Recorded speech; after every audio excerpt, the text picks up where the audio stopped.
My name is Olivia Parker and I'm 25 years old, and I live in California in a little coastal town where the ocean meets the cliffs and the sunsets paint the sky in colors that feel almost too beautiful to belong to this world. And if you ever come here, you'll see that life looks calm and ordinary. But behind every door there are stories that would break your heart or heal it. And sometimes both at once, and mine is one of those stories because if there is one lesson I've learned, it's that time doesn't ask for permission when it changes you. It simply arrives unannounced and reshapes everything you thought would last forever. And that's what I want to share with you today. So before we begin, don't forget to hit that subscribe button, because here on Story Orchard we share stories that aren't just entertainment, they are pieces of real human emotions designed to touch your heart and help you learn English in the most natural way possible. I grew up in this town where everybody knew each other's names and secrets traveled faster than the wind. And while my life wasn't perfect, it was filled with enough love to keep me believing in tomorrow. My mother worked at a local bookstore, and my father ran a small fishing business. And in between the smell of sea salt and the sound of turning pages, I built my world around simple joys and big dreams. And then one summer when I was 17, I met someone who would change the direction of my life forever. His name was Ethan Cole, and he had just moved into town with his family, who had bought the old house near the lighthouse, the one everyone said was haunted. But Ethan was the kind of person who made haunted places feel alive.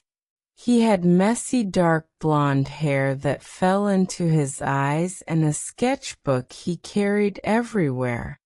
And when he smiled, it was like he was letting you in on a secret you didn't know you needed. And the first time we spoke was in the library where my mother worked. He was sketching the tall shelves, and I was shelving books. And when our eyes met, it felt as though the universe paused just to take a breath.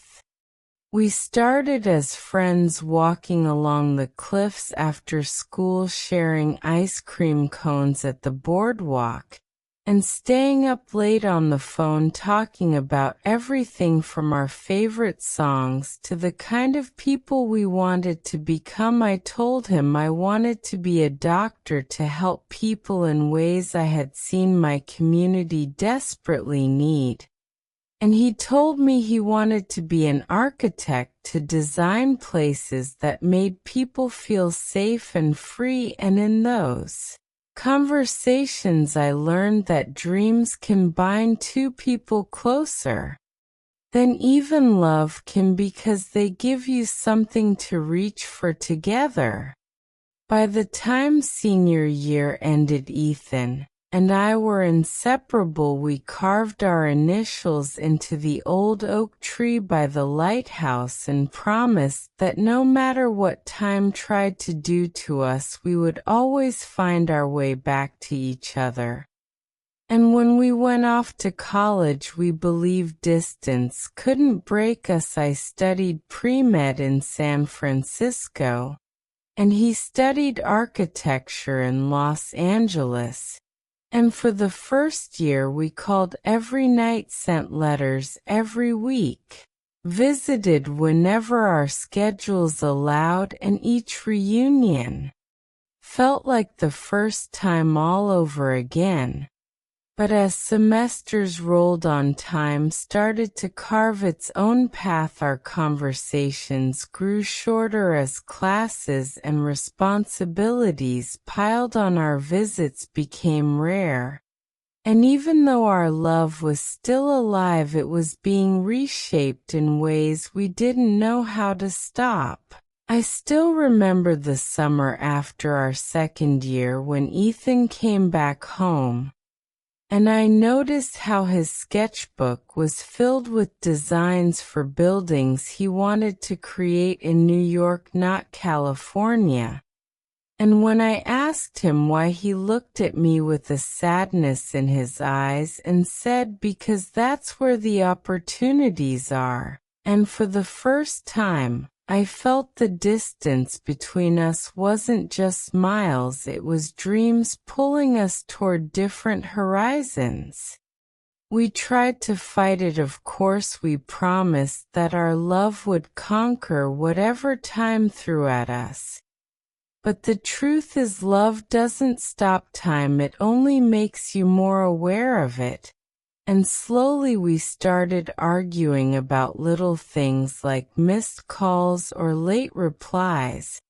But what we were really arguing about was the fear that time was changing us into people we didn't recognize. One autumn afternoon, I took the train to Los Angeles to surprise him. And when I reached his apartment, I found him surrounded by blueprints and books, his hair messier than ever, his eyes tired but determined. And as I watched him, I realized he was becoming the man he always dreamed of being. But he was doing it in a world where I was just a visitor. And that night, as he held me and told me he loved me, I believed him with all my heart.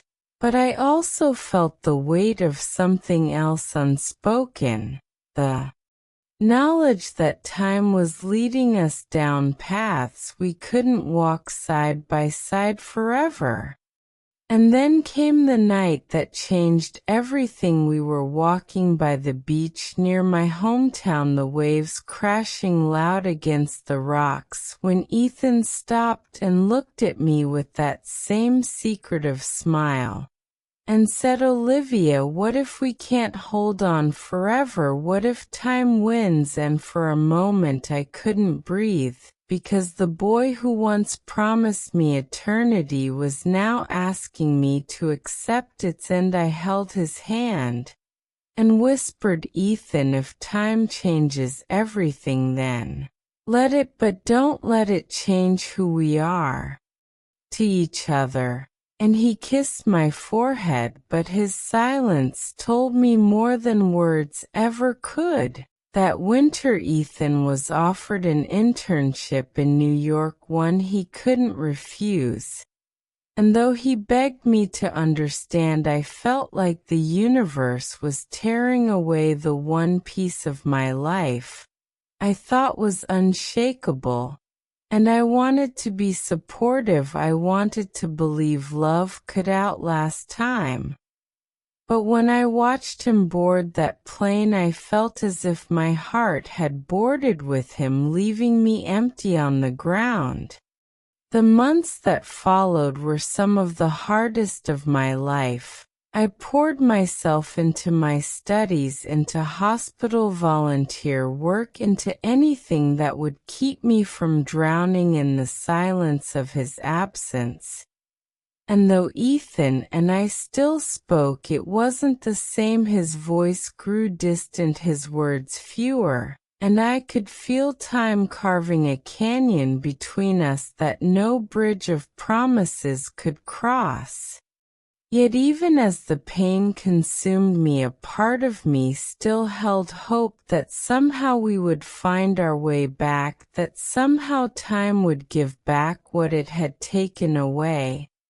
And that hope carried me forward until the night I received a letter from him, a letter that would change everything I believed about love and time.